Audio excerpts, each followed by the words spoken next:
सत श्री अकाल जी। दा खालस टीवी धर्म दे राही सानू देख रहे सारे दर्शकों का बहुत बहुत स्वागत है। पंजाब भारत और दुनिया भर के प्राइम टाइम दे विच मैं हरशरण कौर बुलेटिन दे विच पंजाब भारत ते विश्व दीयां सारियां अहम खबरां तुहानू दसांगे। ये भी दसांगे कि आयल्स दे पेपर शुरू हो चुके ने जां नहीं, लेबनान तो फ्लाइट्स इंडिया लई शुरू हो चुकियां ने जां नहीं, अगले महीने पंजाब दे विच स्कूल खोलणगे जां नहीं, सारियां खबरां विस्तार दे विच दसांगे। पंजाब दे डीजीपी दिनकर गुप्ता ने भी रेफरेंडम 2020 नूं लैके एक वड्डा बयान दिता है। पूरे पंजाब दे विच यूएपीए एक्ट के तहत जिहड़े नौजवान गिरफ्तार किए जा रहे ने, निर्दोष नौजवान, उन्हां नूं लैके मोहाली तो लैके अमृतसर दे तक गूंज पैंदी है, प्रोटेस्ट हुंदे ने। किसान ने जिहड़े उन्हां ने ट्रैक्टर रैलियां पूरे पंजाब दे विच कड्डियां ने, सरकार नूं जगाउण दी कोशिश कीती है ते होर भी सारियां अहम खबरां भारत अते विदेश दे नाल जुड़ियां सारियां दसांगे। पहलां कोरोना वायरस की अपडेट भारत तो शुरू कर लैने। भारत दे विच एक दिन दे विच 50,000 के करीब केस सामने आए ने। इक्को दिन जिहड़ा रिकॉर्ड है बनया है 49,931 नवे मामले सामने आने तो बाद हुण सरकार कहंदे चौकस हो गई है। कोरोना पीड़ितां की गिणती वध के 14,35,453 हो गई है ते हुण तक 9,17,567 मरीज ठीक हो चुके ने। एक्टिव केसां की गिणती 4,85,114 हैगी है। एक दिन दे विच 708 व्यक्तियों की मौत हुई है। कुल मौतां ने जिहड़ियां भारत दे विच 32,771 ने। पूरी दुनिया की गल कर लईए तां दुनिया भर दे विच कोरोना वायरस के 1,62,00,000 तो वध चुके ने मरीज अते मृतकों की गिणती का आंकड़ा 6,48,000 तो पार पहुंच चुका है। पंजाब की गल कर लईए तां पंजाब विच 8800 तो वध लोग ठीक हो चुके ने कोरोना वायरस की महामारी तो। जे मौतां की गिणती देख लईए तां मौतां की गिणती 300 तो वध चुकी है। 306 हो चुकी सी 26 जुलाई नूं ही ते 27 जुलाई नूं 310 तक ये मौतां की गिणती पहुंचण वाली है। ते जिहड़े मरीज ठीक हो चुके ने उन्हां तो बाद एक्टिव केसां की गिणती है जिहड़ी 4100 तो उत्ते रह गई है।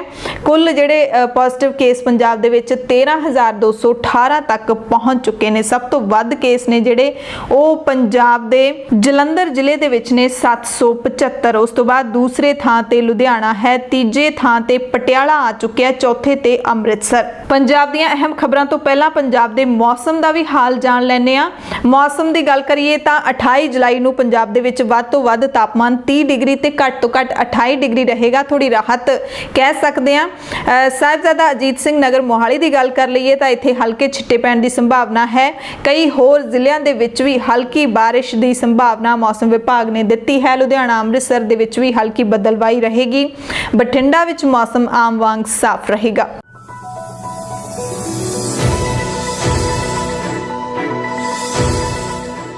पूरे पंजाब दी खबरां दे विच सब तो पहली ते अहम खबर फरीदकोट तो आ रही है। पर श्री गुरु ग्रंथ साहिब जी दे बेअदबी अते सरूप चोरी होने के मामले दे नाल जुड़ी हुई है। इस मसले दे विच फरीदकोट अदालत ने जांच कर रही पंजाब पुलिस की SIT नूं झटका दिता है ते डेरा प्रेमियों नूं राहत दी है, क्योंकि फरीदकोट अदालत ने 5 डेरा प्रेमी जिहड़े पिछे गिरफ्तार किए गए सी उन्हां दी जमानत अर्जी मंजूर कर लई है। यानी कि 5 डेरा प्रेमियों नूं अदालत ने जमानत दे दी है। DIG रणबीर सिंह खट्टा की अगवाई दे विच पंजाब पुलिस की सिट ने इन्हां मुलजमां नूं गिरफ्तार किया सी।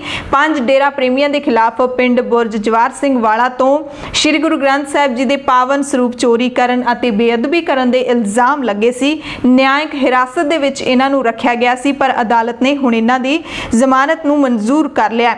इन्हां दे वकील विनोद मोंगा ने जानकारी दी कि स्वरूप चोरी के मामले विच 7 व्यक्तियों नूं SIT ने मुलजम बनाया सी, जिस विच सनी कांडा ते शक्ति सिंह नूं पहलां ही जमानत दे दित्ती सी। उस तो बाद जिहड़े 5 होर लोग सीगे इन्हां दे मसले दे विच भी वो कहंदे असीं अपना पक्ष पेश कीता अदालत दे विच कि CBI ने अपनी जांच मुकम्मल कर लई है।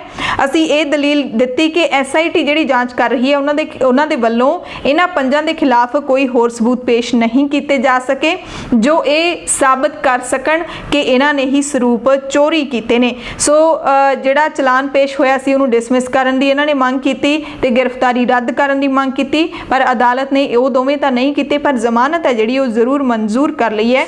इन्हां ने यह भी तर्क दिता कि दो जांच एजेंसियां क्यों जांच कर रही ने, जदों सीबीआई कर रही है तो फिर सिट क्यों कर रही है। सो अदालत ने जमानत है जिहड़ी इन्हां सारिਆਂ ਨੂੰ दे दित्ती है। हुण फिर जिहड़ा एक तां SIT जिहड़ी जांच कर रही है उस नूं झटका दिता ते नाल ही जिहड़ा सिख संगत दीआं भावनावां ने इस अदालत दी कार्रवाई दे नाल जरूर उन्हां नूं ठेस पहुंची होवेगी, क्योंकि मसां ही किते इस पूरे मसले दे विच जिहड़ा 2015 तो एक धुख दी अग दे वांग सुलग रिहा हैगा सिख कौम दे मनां दे विच, उस दे विच थोड़ा इंसाफ मिलण दी आस जगी सी, पर हुण शायद जिहड़ी आस है वो थोड़ी डावांडोल जरूर लग रही है।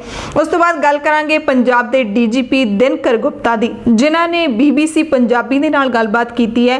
रेफरेंडम 2020 ते अपना बयान दिता है। रेफरेंडम 2020 दे बारे जदों सवाल पुछया गया तां DGP पंजाब ने कहा कि पंजाब दे विच तां हर 2.5 साल बाद एक वड्डा रेफरेंडम हुंदा है जिहदे विच लोकां नूं वोटां पाउण दी खुल हुंदी है।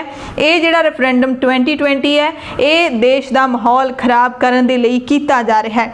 वो कहते हैं कि असी एंटी इंडिया ताकतां दे नाल घिरे हुए हाँ, पंजाब दे विच सरहद पार तो नशा अतवाद ते होर बहुत सारिया चीज़ां भेजियां जा रही ने ते ये भी इसे दा ही एक हिस्सा है।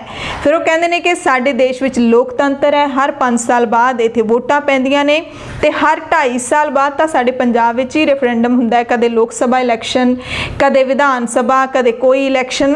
कहते हर किसी कोल मौका है वोटां पाउण दा, पर इस रेफरेंडम दे पिछे कौन है इस सब नूं पता है। सारे लीडर इस दे खिलाफ ने।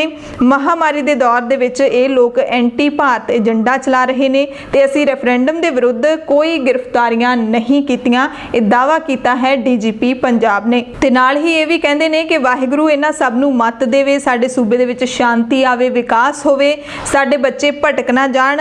ये भी दावा कीता कि 400 तो वध बच्चों नूं असीं डी रेडिकलाइज कर रहे हाँ, जां कहंदे ने कि कर चुके हैं। डी रेडिकलाइज का मतलब है कि वो अतवाद वाल जा रहे हैं तो असीं उन्हां नूं अतवाद तो वापस लिया रहे हैं।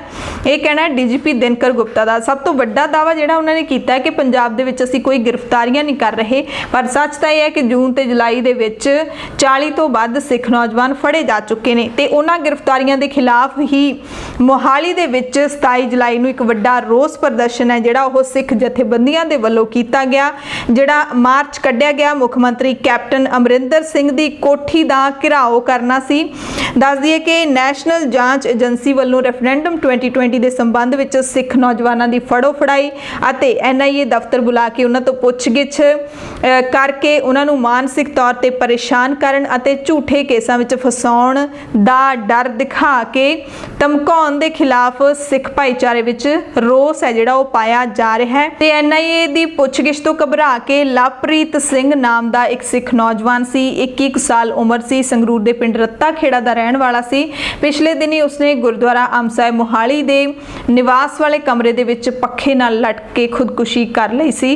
पुछगिछ तो बाद चंडीगढ़ दे विच NIA दी पुछगिछ लई ओह आया सी, पर घरे उसदी लाश पहुंची सी ते लवप्रीत सिंह दी मौत दे लई जिम्मेवार जांच एजेंसियां दे अधिकारियों के खिलाफ सख्त कानूनी कार्रवाई की मांग नूं लैके 27 जुलाई नूं वख-वख सिख जथेबंदियां ने दमदमी टकसाल के मुख सेवादार अते सरबत खालसा वालों थापे तख्त श्री केसगढ़ साहिब के जथेदार भाई अमरीक सिंह जनाला, बलजीत सिंह दादूवाल, इन्हां दी अगवाई विच 8 फेस का जिहड़ा मोहाली का गुरुद्वारा है इतिहासिक गुरुद्वारा आम साहिब, उत्थों मुख मंत्री कैप्टन अमरिंदर सिंह दी चंडीगढ़ विच कोठी तक इंसाफ मार्च कड्ढण दा प्लान बनाया सी ते जदों शांतमई मार्च करदे इथों निकले ये सारे रोस प्रदर्शन का काफला निकलिया तो YPS चौक के नेड़े ही इन्हां प्रदर्शनकारियों का राह रोक लिया पुलिस ने। उत्थे ही फिर इन्हां सारे प्रदर्शनकारियों ने सड़कों के उत्ते बह के धरना ला दिता, मंग की कि सिखां नाल वधीकियां बंद कीतियां जाण।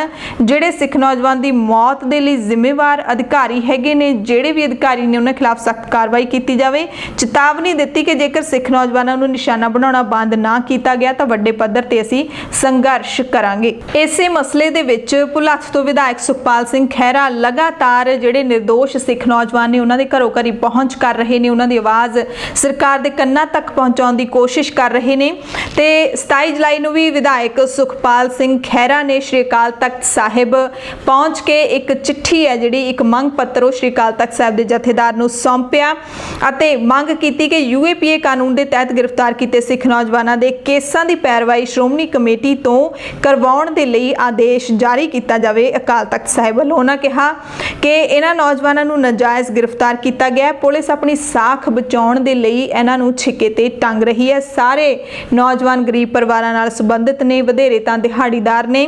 ਮੰਗ ਕੀਤੀ ਕਿ ਇਹਨਾਂ ਪਰਿਵਾਰਾਂ ਨੂੰ 5000 ਰੁਪਏ ਮਹੀਨਾ ਪੈਨਸ਼ਨ ਵੀ ਦਿੱਤੀ ਜਾਵੇ। ਸ਼੍ਰੀ ਅਕਾਲ ਤਖਤ ਸਾਹਿਬ ਵੱਲੋਂ ਆਦੇਸ਼ ਦਿੱਤਾ ਜਾਵੇ SGPC ਨੂੰ। ਸੋ ਉਸ ਤੋਂ ਬਾਅਦ ਸ਼੍ਰੀ ਅਕਾਲ ਤਖਤ ਸਾਹਿਬ ਦੇ ਕਾਰਜਕਾਰੀ ਜਥੇਦਾਰ ਗਿਆਨੀ ਹਰਪ੍ਰੀਤ ਸਿੰਘ ਨੇ ਵੀ ਆਦੇਸ਼ ਜਾਰੀ ਕੀਤਾ ਤੇ ਕਿਹਾ ਸਰਕਾਰਾਂ ਨੂੰ, ਕੇਂਦਰ ਤੇ ਪੰਜਾਬ ਦੀਆਂ ਸਰਕਾਰਾਂ ਨੂੰ ਕਿ UAPA ਦੇ ਕਾਲੇ ਕਾਨੂੰਨ ਦੇ ਤਹਿਤ ਬੇਕਸੂਰ ਸਿੱਖ ਨੌਜਵਾਨਾਂ ਦੀ ਜਿਹੜੀ ਫੜੋ ਫੜਾਈ ਹੈ ਉਹ ਤੁਰੰਤ ਬੰਦ ਕੀਤੀ ਜਾਵੇ। ਉਹਨਾਂ ਕਿਹਾ ਕਿ ਸਰਕਾਰ ਬਿਨਾਂ ਵਜ੍ਹਾ ਜਾਂ ਫਿਰ ਕਿਸੇ ਛੋਟੀ ਜੀ ਵਜ੍ਹਾ ਕਰਕੇ ਸਿੱਖ ਨੌਜਵਾਨਾਂ ਨੂੰ ਜੇਲ੍ਹਾਂ ਦੇ ਵਿੱਚ ਸੁੱਟ ਕੇ ਮਾਹੌਲ ਖਰਾਬ ਕਰ ਰਹੀ ਹੈ। ਸੂਬੇ ਦੇ ਅੰਦਰ ਖੌਫ ਦਾ ਮਾਹੌਲ ਪੈਦਾ ਕੀਤਾ ਜਾ ਰਿਹਾ ਹੈ ਤੇ ਤੁਰੰਤ ਅਜਿਹੀਆਂ ਕਾਰਵਾਈਆਂ ਰੋਕੀਆਂ ਜਾਣ, ਇਹ ਆਦੇਸ਼ ਦਿੱਤਾ ਹੈ ਜਥੇਦਾਰ ਗਿਆਨੀ ਹਰਪ੍ਰੀਤ ਸਿੰਘ ਨੇ। ਉਹਨਾਂ ਨੇ SGPC ਨੂੰ ਵੀ ਹੁਕਮ ਕੀਤਾ ਕਿ UAPA ਤਹਿਤ ਜਿਹੜੇ ਵੀ ਗ੍ਰਿਫਤਾਰ ਕੀਤੇ ਗਏ ਸਿੱਖ ਨੌਜਵਾਨ ਨੇ ਉਹਨਾਂ ਦੀ ਅਦਾਲਤਾਂ ਦੇ ਵਿੱਚ ਪੈਰਵਾਈ ਕਮੇਟੀ ਦੇ ਵੱਲੋਂ ਕੀਤੀ ਜਾਵੇ ਤਾਂ ਜੋ ਨੌਜਵਾਨ ਸਹੀ ਸਲਾਮਤ ਆਪਣੇ ਘਰਾਂ ਦੇ ਵਿੱਚ ਵਾਪਸ ਮੁੜ ਸਕਣ।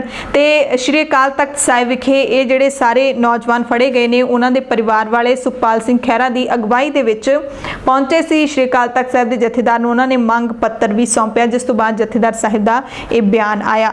ਸ਼੍ਰੀ ਅਕਾਲ ਤਖਤ ਸਾਹਿਬ ਦੇ ਕਾਰਜਕਾਰੀ ਜਥੇਦਾਰ ਨੇ ਇੱਕ ਹੋਰ ਬਿਆਨ ਜਾਂ ਕਹਿ ਲਈਏ ਕਿ ਕੇਂਦਰ ਸਰਕਾਰ ਨੂੰ ਆਦੇਸ਼ ਹੈ ਜਿਹੜਾ ਉਹ ਜਾਰੀ ਕੀਤਾ ਹੈ ਕਿ ਭਾਰਤੀ ਜੇਲ੍ਹਾਂ ਦੇ ਵਿੱਚ ਕੈਦ ਬੰਦੀ ਸਿੰਘਾਂ ਨੂੰ ਕੇਂਦਰ ਸਰਕਾਰ ਤੁਰੰਤ ਰਿਹਾ ਕਰੇ, ਕਿਉਂਕਿ ਸਜ਼ਾਵਾਂ ਪੂਰੀਆਂ ਹੋਣ ਦੇ ਬਾਵਜੂਦ ਵੀ ਸੈਂਕੜੇ ਸਿੰਘ ਨੇ ਜਿਹੜੇ ਉਹ ਜੇਲ੍ਹਾਂ ਦੀ ਸਜ਼ਾ ਕੱਟ ਰਹੇ ਨੇ। ਜਥੇਦਾਰ ਸਾਹਿਬ ਨੇ ਕੇਂਦਰ ਸਰਕਾਰ ਨੂੰ ਯਾਦ ਕਰਵਾਇਆ ਕਿ ਕੇਂਦਰ ਸਰਕਾਰ ਨੇ ਗੁਰੂ ਨਾਨਕ ਸਾਹਿਬ ਦੇ 550 ਸਾਲਾ ਪ੍ਰਕਾਸ਼ ਦਿਹਾੜੇ ਦੇ ਮੌਕੇ ਬੰਦੀ ਸਿੰਘਾਂ ਨੂੰ ਰਿਹਾ ਕਰਨ ਦਾ ਵਾਅਦਾ ਕੀਤਾ ਸੀ, ਪਰ ਇਹਨਾਂ ਦੇ ਵਿੱਚੋਂ ਕੁਝ ਕੁ ਸਿੰਘਾਂ ਨੂੰ ਛੱਡਿਆ ਗਿਆ, ਬਾਕੀ ਹਾਲੇ ਵੀ ਜੇਲ੍ਹਾਂ ਦੇ ਵਿੱਚ ਕੈਦ ਨੇ। ਉਹਨਾਂ ਆਦੇਸ਼ ਕੀਤਾ ਕਿ ਆਉਂਦੇ ਸਮੇਂ ਦੇ ਵਿੱਚ 9ਵੇਂ ਪਾਤਸ਼ਾਹ ਸ੍ਰੀ ਗੁਰੂ ਤੇਗ ਬਹਾਦਰ ਸਾਹਿਬ ਦਾ 400 ਸਾਲਾ ਪ੍ਰਕਾਸ਼ ਦਿਹਾੜਾ ਆ ਰਿਹਾ ਹੈ। ਉਸ ਮੌਕੇ ਕੇਂਦਰ ਸਰਕਾਰ ਸਾਰੇ ਬੰਦੀ ਸਿੰਘਾਂ ਨੂੰ ਰਿਹਾ ਕਰਕੇ ਆਪਣਾ ਵਾਅਦਾ ਜਿਹੜਾ ਪੂਰਾ ਕਰੇ। ਇਹ ਵੀ ਉਹਨਾਂ ਨੇ ਕਿਹਾ ਕਿ ਬਾਹਰਲੇ ਮੁਲਕਾਂ ਵਿੱਚ ਬੈਠੇ ਸਿੰਘਾਂ ਦੇ ਭਾਰਤ ਆਉਣ ਜਾਣ ਉੱਤੇ ਲੱਗੀ ਰੋਕ ਵੀ ਹਟਾਈ ਜਾਵੇ। ਇੱਥੇ ਸ਼ਾਇਦ ਜਥੇਦਾਰ ਸਾਹਿਬ ਕਾਲੀ ਸੂਚੀ ਵਾਲੇ ਲੋਕਾਂ ਦੀ ਗੱਲ ਕਰ ਰਹੇ ਨੇ, ਉਹਨਾਂ ਨੇ ਨਾਮ ਤਾਂ ਨਹੀਂ ਲਿਆ, ਪਰ ਜੋ ਉਹਨਾਂ ਦੇ ਕਹਿਣ ਦਾ ਇਹ ਮਤਲਬ ਇਹੀ ਨਿਕਲਦਾ ਕਿ ਬਹੁਤ ਸਾਰੇ ਸਿੰਘ ਜਿਹੜੇ 30-35 ਸਾਲਾਂ ਤੋਂ ਵਿਦੇਸ਼ਾਂ ਦੇ ਵਿੱਚ ਬੈਠੇ ਨੇ, ਸਰਕਾਰ ਉਹਨਾਂ ਉੱਤੇ ਝੂਠੇ ਪਰਚੇ ਪਾ ਕੇ ਭਾਰਤ ਆਉਣ ਤੋਂ ਰੋਕ ਰਹੀ ਹੈ। ਪਰਚੇ ਤੁਰੰਤ ਹਟਾਏ ਜਾਣ ਅਤੇ ਇਹਨਾਂ ਨੂੰ ਗੁਰੂ ਤੇਗ ਬਹਾਦਰ ਸਾਹਿਬ ਦੇ 400 ਸਾਲਾ ਪ੍ਰਕਾਸ਼ ਦਿਹਾੜੇ ਮੌਕੇ ਭਾਰਤ ਆਉਣ ਦੀ ਆਗਿਆ ਦਿੱਤੀ ਜਾਵੇ ਤਾਂ ਜੋ ਇਹ ਆਪਣੇ ਜਿਹੜੇ ਗੁਰਧਾਮ ਨੇ ਉਹਨਾਂ ਦੇ ਦਰਸ਼ਨ ਦੀਦਾਰੇ ਕਰ ਸਕਣ ਤੇ ਆਪਣੇ ਘਰਾਂ ਨੂੰ ਵੀ ਦੇਖ ਸਕਣ। ਅਗਲੀ ਖਬਰ ਸ਼੍ਰੋਮਣੀ ਅਕਾਲੀ ਦਲ ਦੇ ਪ੍ਰਧਾਨ ਸੁਖਬੀਰ ਸਿੰਘ ਬਾਦਲ ਨਾਲ ਜੁੜੀ ਹੋਈ ਹੈ। ਪੁਸ਼ਾਕ ਮਾਮਲਾ, ਬਲਾਤਕਾਰੀ ਰਾਮ ਰਹੀਮ ਜਿਹੜਾ ਡੇਰਾ ਸਿਰਸਾ ਦਾ ਮੁਖੀ ਹੈ ਉਸ ਨੂੰ ਦਿੱਤੇ ਜਾਣ ਦੇ ਮਸਲੇ ਦੇ ਵਿੱਚ ਸੁਖਬੀਰ ਬਾਦਲ ਪੂਰੀ ਤਰ੍ਹਾਂ ਦੇ ਨਾਲ ਘਿਰੇ ਹੋਏ ਨੇ। ਹੁਣ ਕਾਂਗਰਸ ਵਿਧਾਇਕ ਪ੍ਰਗਟ ਸਿੰਘ ਨੇ ਵੀ ਪ੍ਰਕਾਸ਼ ਸਿੰਘ ਬਾਦਲ ਤੇ ਸੁਖਬੀਰ ਸਿੰਘ ਬਾਦਲ ਨੂੰ ਇਸ ਪੂਰੇ ਮਸਲੇ ਤੇ ਲੋਕਾਂ ਦੇ ਸਾਹਮਣੇ ਸਥਿਤੀ ਸਪਸ਼ਟ ਕਰਨ ਦੇ ਲਈ ਕਿਹਾ ਹੈ। ਪ੍ਰਗਟ ਸਿੰਘ ਨੇ ਕਿਹਾ ਕਿ ਡੇਰਾ ਮੁਖੀ ਦੇ ਖਿਲਾਫ 2007 ਦੇ ਵਿੱਚ ਸਵਾਂਗ ਰਚਨ ਦਾ ਮਾਮਲਾ ਦਰਜ ਹੋਇਆ ਸੀ, ਪਰ ਉਸ ਵਿਰੁੱਧ ਚਲਾਨ ਨਹੀਂ ਪੇਸ਼ ਕੀਤਾ ਗਿਆ। ਬਾਦਲ ਸਰਕਾਰ ਨੇ ਡੇਰਾ ਮੁਖੀ ਵਿਰੁੱਧ 5 ਸਾਲਾਂ ਤੱਕ ਚਲਾਨ ਪੇਸ਼ ਕਰਨ ਦੀ ਥਾਂ ਕੇਸ ਰੱਦ ਕਰਨ ਦੀ ਅਰਜ਼ੀ ਦਾਇਰ ਕਿਉਂ ਕੀਤੀ, ਉਹਨਾਂ ਨੇ ਸਵਾਲ ਚੁੱਕਿਆ। ਉਹ ਕਹਿੰਦੇ ਕਿ ਇੰਨੇ ਚਰਚਿਤ ਕੇਸ ਦੇ ਵਿੱਚ ਚਲਾਨ ਦਾ ਪੇਸ਼ ਨਾ ਹੋਣਾ ਕਈ ਸ਼ੰਕੇ ਖੜੇ ਕਰਦਾ ਹੈ। ਪਰ ਸੁਖਬੀਰ ਬਾਦਲ ਇਹਨਾਂ ਸਾਰੇ ਸਿਆਸੀ ਵਿਰੋਧੀਆਂ ਨੂੰ ਕਹਿੰਦੇ ਨੇ ਕਿ ਜੇ ਤੁਸੀਂ ਸਿਆਸੀ ਲੜਾਈ ਲੜਨੀ ਹੈ ਤਾਂ ਮਰਦਾਂ ਵਾਂਗੂ ਲੜੋ, ਇਸ ਤਰ੍ਹਾਂ ਮੇਰੇ ਖਿਲਾਫ ਝੂਠੀ ਬਿਆਨਬਾਜ਼ੀ ਨਾ ਕਰੋ। ਦਰਅਸਲ ਸੁਖਬੀਰ ਸਿੰਘ ਬਾਦਲ 27 ਜੁਲਾਈ ਨੂੰ ਡੇਰਾ ਸਿਰਸਾ ਦੀ ਜਿਹੜੀ ਪੈਰੋਕਾਰ ਵੀਰਪਾਲ ਕੌਰ ਇੰਸਾ ਉਸ ਦੇ ਖਿਲਾਫ ਚੰਡੀਗੜ੍ਹ ਦੇ SSP ਨੂੰ ਸ਼ਿਕਾਇਤ ਦੇਣ ਪਹੁੰਚੇ। ਵੀਰਪਾਲ ਨੇ ਸੁਖਬੀਰ ਸਿੰਘ ਬਾਦਲ ਖਿਲਾਫ ਗੰਭੀਰ ਇਲਜ਼ਾਮ ਲਾਏ ਸੀ ਕਿ ਡੇਰਾ ਮੁਖੀ ਨੂੰ ਉਹ ਪੁਸ਼ਾਕ ਹੈ ਜਿਹੜੀ ਉਹ ਸੁਖਬੀਰ ਸਿੰਘ ਬਾਦਲ ਨੇ ਦਿੱਤੀ ਸੀ, ਪਰ ਸੁਖਬੀਰ ਬਾਦਲ ਨੇ ਵੀਰਪਾਲ ਦੇ ਇਹਨਾਂ ਇਲਜ਼ਾਮਾਂ ਨੂੰ ਖਾਰਜ ਕਰਦਿਆਂ ਪਹਿਲਾ ਮਾਣਹਾਨੀ ਦਾ ਮੁਕੱਦਮਾ ਜਿਹੜਾ ਉਹ ਦਾਇਰ ਕਰਵਾਇਆ। ਉਸ ਤੋਂ ਬਾਅਦ ਚੰਡੀਗੜ੍ਹ ਦੇ SSP ਨੂੰ ਵੀ ਵੀਰਪਾਲ ਦੇ ਖਿਲਾਫ ਧਾਰਾ 295A ਲਾਉਣ ਦੀ ਅਪੀਲ ਕੀਤੀ। ਕੀਤੀ। ਨਾਲ ਹੀ ਵਿਰੋਧੀਆਂ ਨੂੰ ਵੀ ਵੰਗਾਰਿਆ ਕਿ ਜੇ ਸਿਆਸੀ ਲੜਾਈ ਲੜਨੀ ਹੈ ਤਾਂ ਮਰਦਾਂ ਵਾਂਗ ਲੜੋ, ਇਸ ਤਰ੍ਹਾਂ ਇਲਜ਼ਾਮਬਾਜ਼ੀ ਨਾ ਕਰੋ। ਉਹ ਕਹਿੰਦੇ ਨੇ ਕਿ ਵਿਰੋਧੀ ਪਾਰਟੀਆਂ ਨੂੰ ਆਪਣੀ ਹੋਂਦ ਖਤਮ ਹੁੰਦੀ ਦਿਖਾਈ ਦੇ ਰਹੀ ਹੈ, ਇਸ ਕਰਕੇ ਉਹ ਮੇਰੇ ਖਿਲਾਫ ਝੂਠਾ ਪ੍ਰਚਾਰ ਕਰ ਰਹੇ ਨੇ। ਇਹ ਵੀ ਦਾਅਵਾ ਕਰ ਗਏ ਸੁਖਬੀਰ ਬਾਦਲ ਬੋਲਦੇ ਮੀਡੀਆ ਦੇ ਨਾਲ ਕਿ ਆਉਂਦੀਆਂ ਚੋਣਾਂ ਦੇ ਵਿੱਚ ਸ਼੍ਰੋਮਣੀ ਅਕਾਲੀ ਦਲ ਦੀ ਹੀ ਸਰਕਾਰ ਬਣੇਗੀ। ਇਹੋ ਜਿਹੇ ਜਦੋਂ ਬਿਆਨ ਆਉਣੇ ਸ਼ੁਰੂ ਹੋ ਜਾਂਦੇ ਨੇ ਤਾਂ ਅੰਦਾਜ਼ਾ ਲਾ ਲੈਣਾ ਚਾਹੀਦਾ ਹੈ ਕਿ ਜਿਹੜੀਆਂ 2022 ਦੇ ਵਿੱਚ ਚੋਣਾਂ ਹੋਣੀਆਂ ਨੇ ਉਸ ਦੀ ਤਿਆਰੀ ਸਿਆਸੀ ਪਾਰਟੀਆਂ ਨੇ ਸ਼ੁਰੂ ਕਰ ਵੀ ਦਿੱਤੀ ਹੈ। ਅਗਲੀ ਖਬਰ ਵੀ ਇਸ ਪੂਰੇ ਮਸਲੇ ਦੇ ਨਾਲ ਜੁੜੀ ਹੋਈ ਹੈ। ਤਖ਼ਤ ਸ੍ਰੀ ਹਰਿਮੰਦਰ ਜੀ ਪਟਨਾ ਸਾਹਿਬ ਦੇ ਜਥੇਦਾਰ ਗਿਆਨੀ ਰਣਜੀਤ ਸਿੰਘ ਗੋਹਰੀ ਮਸਕੀਨ ਨੇ ਕਿਹਾ ਕਿ ਬੀਬੀ ਵੀਰਪਾਲ ਕੌਰ ਜਿਹੜੀ ਕਿ ਸਿਰਸਾ ਦਾ ਡੇਰਾ ਹੈਗਾ ਜਿਹੜਾ ਉਹਦੀ ਪੈਰੋਕਾਰ ਹੈ, ਉਸ ਨੇ ਜੇਲ੍ਹ ਦੇ ਵਿੱਚ ਬਲਾਤਕਾਰ ਦੇ ਮਾਮਲੇ ਦੇ ਵਿੱਚ ਸਜ਼ਾ ਕੱਟ ਰਹੇ ਗੁਰਮੀਤ ਰਾਮ ਰਹੀਮ ਦੀ ਤੁਲਨਾ ਸਿੱਖ ਗੁਰੂ ਸਾਹਿਬਾਨਾਂ ਨਾਲ ਕਰਨ ਦੀ ਗਲਤੀ ਕੀਤੀ ਹੈ, ਜਿਸ ਨੂੰ ਅਸੀਂ ਬਰਦਾਸ਼ਤ ਨਹੀਂ ਕਰ ਸਕਦੇ। ਇਸ ਦੀ ਹਰ ਇੱਕ ਸਿੱਖ ਨਿੰਦਿਆ ਕਰਦਾ ਹੈ। ਇਸ ਦੇ ਨਾਲ ਸਮੂਹ ਸਿੱਖ ਭਾਈਚਾਰੇ ਦੇ ਦਿਲਾਂ ਨੂੰ ਠੇਸ ਪਹੁੰਚੀ ਹੈ। ਜਥੇਦਾਰ ਸਾਹਿਬ ਨੇ ਸਿੱਖ ਕੌਮ ਨੂੰ ਇੱਕ ਸੁਨੇਹਾ ਦਿੱਤਾ ਹੈ ਕਿ ਹਰ ਕੋਈ ਆਪਣੇ ਨਜ਼ਦੀਕੀ ਪੁਲਿਸ ਥਾਣੇ ਦੇ ਵਿੱਚ ਜਾ ਕੇ ਧਾਰਮਿਕ ਭਾਵਨਾਵਾਂ ਭੜਕਾਉਣ ਦੇ ਮਾਮਲੇ ਵਿੱਚ ਵੀਰਪਾਲ ਕੌਰ ਖਿਲਾਫ FIR ਦਰਜ ਕਰਵਾਏ।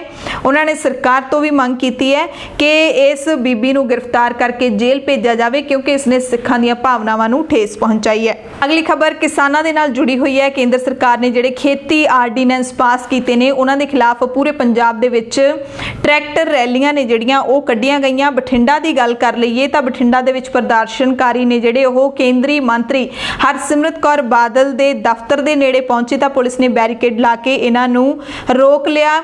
ਰੋਸ ਮੁਜ਼ਾਹਰੇ ਨੇ ਜਿਹੜੇ ਉਹ ਕੀਤੇ ਜਾ ਰਹੇ ਸੀ। ਸੈਂਕੜੇ ਕਿਸਾਨਾਂ ਨੂੰ ਜਦੋਂ ਉਸ ਨਾਕੇਬੰਦੀ ਕਰਕੇ ਰੋਕਿਆ ਤਾਂ ਕਿਸਾਨ ਲੰਬੀ ਬਠਿੰਡਾ ਸੜਕ ਦੇ ਉੱਤੇ ਹੀ ਧਰਨਾ ਲਾ ਕੇ ਬੈਠ ਗਏ ਤੇ ਨਾਅਰੇਬਾਜ਼ੀ ਸ਼ੁਰੂ ਕਰ ਦਿੱਤੀ। ਸਾਰੇ ਪੰਜਾਬ ਦੇ ਕਿਸਾਨਾਂ ਦੀ ਮੰਗ ਹੈ ਕਿ ਜਿਹੜੇ ਖੇਤੀ ਆਰਡੀਨੈਂਸ ਪਾਸ ਕੀਤੇ ਗਏ ਨੇ ਜਿਨ੍ਹਾਂ ਨੂੰ ਕੇਂਦਰ ਸਰਕਾਰ ਕਿਸਾਨਾਂ ਦੇ ਹੱਕ ਦਾ ਕਹਿ ਕੇ ਦਾਅਵਾ ਕਰ ਰਹੀ ਹੈ, ਉਹ ਕਿਸਾਨਾਂ ਦੇ ਹੱਕ ਵਿੱਚ ਨਹੀਂ ਬਲਕਿ ਵਿਰੋਧ ਦੇ ਵਿੱਚ ਭੁਗਤ ਰਹੇ ਨੇ। ਆਉਂਦੇ ਸਮੇਂ ਦੇ ਵਿੱਚ ਇਸ ਦਾ ਪਤਾ ਲੱਗ ਜਾਵੇਗਾ। ਤਾਂ ਉਹ ਕਹਿੰਦੇ ਨੇ ਕਿ ਸਾਡੇ ਹੱਕ ਦੇ ਵਿੱਚ ਨਹੀਂ ਹੈਗੇ, ਇਹਨਾਂ ਨੂੰ ਵਾਪਸ ਲਿਆ ਜਾਵੇ। ਕਿਸਾਨ ਜਿਨ੍ਹਾਂ ਦੇ ਲਈ ਇਹ ਜਾਰੀ ਕੀਤੇ ਗਏ ਨੇ ਉਹ ਖੁਦ ਕਹਿ ਰਹੇ ਨੇ ਕਿ ਸਾਡਾ ਨੁਕਸਾਨ ਕਰਨਗੇ ਤੇ ਉਹਨਾਂ ਤੋਂ ਵੱਧ ਕੌਣ ਜਾਣ ਸਕਦਾ ਹੈ ਕਿ ਕਿਹੜੀ ਚੀਜ਼ ਹੈ ਜਿਹੜੀ ਉਹ ਉਹਨਾਂ ਦੇ ਲਈ ਫਾਇਦੇਮੰਦ ਹੋ ਸਕਦੀ ਹੈ ਤੇ ਉਹਨਾਂ ਦੇ ਲਈ ਹੀ ਨੁਕਸਾਨਦਾਇਕ। ਕਿਸਾਨ ਸਾਲਾਂ ਹੋ ਗਏ ਉਹਨਾਂ ਨੂੰ ਸੜਕਾਂ ਦੇ ਉੱਤੇ ਰੁਲਦੇ ਹੋਏ। ਜੇ ਉਹਨਾਂ ਦੇ ਲਈ ਸਰਕਾਰ ਕੋਈ ਚੰਗਾ ਐਲਾਨ ਕਰੇਗੀ ਤਾਂ ਉਹ ਕਿਉਂ ਉਸ ਨੂੰ ਮੋੜਨਗੇ। ਇਸ ਤੋਂ ਜ਼ਾਹਿਰ ਤੌਰ ਤੇ ਅੰਦਾਜ਼ਾ ਲਾਇਆ ਜਾ ਸਕਦਾ ਹੈ ਕਿ ਆਰਡੀਨੈਂਸ ਕਿਸਾਨਾਂ ਦੇ ਹੱਕ ਦੇ ਵਿੱਚ ਨਹੀਂ ਹੋਣਗੇ। ਇਸ ਕਰਕੇ ਉਸੇ ਦਿਨ ਤੋਂ ਲੈ ਕੇ ਲਗਾਤਾਰ ਵਿਰੋਧ ਪ੍ਰਦਰਸ਼ਨ ਚੱਲ ਰਹੇ ਨੇ। ਅਗਲੀ ਖਬਰ ਹੈ ਸੂਬੇ ਦੇ ਸਰਕਾਰੀ ਮੁਲਾਜ਼ਮਾਂ ਨੂੰ ਝਟਕਾ ਦੇਣ ਵਾਲੀ, ਕਿਉਂਕਿ ਪੰਜਾਬ ਸਰਕਾਰ ਨੇ ਸੂਬੇ ਦੇ ਸਰਕਾਰੀ ਦਫ਼ਤਰਾਂ ਵਿੱਚ ਕੰਮ ਕਰਦੇ ਮੁਲਾਜ਼ਮਾਂ ਨੂੰ ਮਿਲਣ ਵਾਲੇ ਮੋਬਾਈਲ ਭੱਤੇ ਨੂੰ ਘਟਾ ਦਿੱਤਾ ਹੈ। ਨਵਾਂ ਹੁਕਮਾਂ ਦੇ ਮੁਤਾਬਿਕ ਹੁਣ ਗਰੁੱਪ A ਦੇ ਮੁਲਾਜ਼ਮਾਂ ਨੂੰ 250 ਰੁਪਏ ਪ੍ਰਤੀ ਮਹੀਨਾ ਮਿਲੇਗਾ, B ਦੇ ਮੁਲਾਜ਼ਮਾਂ ਨੂੰ 175 ਰੁਪਏ, ਗਰੁੱਪ C ਦੇ ਮੁਲਾਜ਼ਮਾਂ ਨੂੰ 150 ਰੁਪਏ ਤੇ ਗਰੁੱਪ D ਦੇ ਮੁਲਾਜ਼ਮਾਂ ਨੂੰ ਵੀ 150 ਰੁਪਏ ਪ੍ਰਤੀ ਮਹੀਨਾ ਮੋਬਾਈਲ ਭੱਤਾ ਮਿਲੇਗਾ। 1 ਅਗਸਤ 2020 ਤੋਂ ਇਹ ਹੁਕਮ ਲਾਗੂ ਹੋ ਜਾਣਗੇ। ਖਬਰ ਤਰਨਤਾਰਨ ਦੇ ਟਾਂਡਾ ਤੋਂ ਹੈ। ਇੱਥੋਂ ਦੇ ਨੇੜਲੇ ਪਿੰਡ ਗਿਲਜੀਆਂ ਦੇ ਵਿੱਚ ਇੰਡੀਅਨ ਓਵਰਸੀਜ਼ ਬੈਂਕ ਦੇ ਵਿੱਚ 3 ਨਕਾਬਪੋਸ਼ ਲੁਟੇਰਿਆਂ ਨੇ ਪਿਸਤੌਲ ਦਿਖਾ ਕੇ 11 ਲੱਖ ਦੀ ਨਕਦੀ ਲੁੱਟ ਲਈ। ਬੈਂਕ ਦੇ ਵਿੱਚੋਂ ਵਾਰਦਾਤ ਸੋਮਵਾਰ ਸਵੇਰੇ ਕਰੀਬ 11 ਵਜੇ ਵਾਪਰੀ। ਮੋਟਰਸਾਈਕਲ ਤੇ ਚੜ੍ਹ ਕੇ 3 ਨਕਾਬਪੋਸ਼ ਲੁਟੇਰੇ ਬੈਂਕ ਵਿੱਚ ਦਾਖਲ ਹੋਏ। ਉੱਥੇ ਮੌਜੂਦ ਕੈਸ਼ੀਅਰ ਤੇ ਦਰਜਾ 4 ਕਰਮਚਾਰੀਆਂ ਦੇ ਉੱਤੇ ਪਿਸਤੌਲਾਂ ਤਾਣ ਦਿੱਤੀਆਂ, ਨਕਦੀ ਦੀ ਮੰਗ ਕੀਤੀ ਤੇ ਹਥਿਆਰਾਂ ਦੇ ਜ਼ੋਰ ਦੇ ਉੱਤੇ 11 ਲੱਖ ਦੀ ਨਕਦੀ ਲੁੱਟ ਕੇ ਲੈ ਗਏ।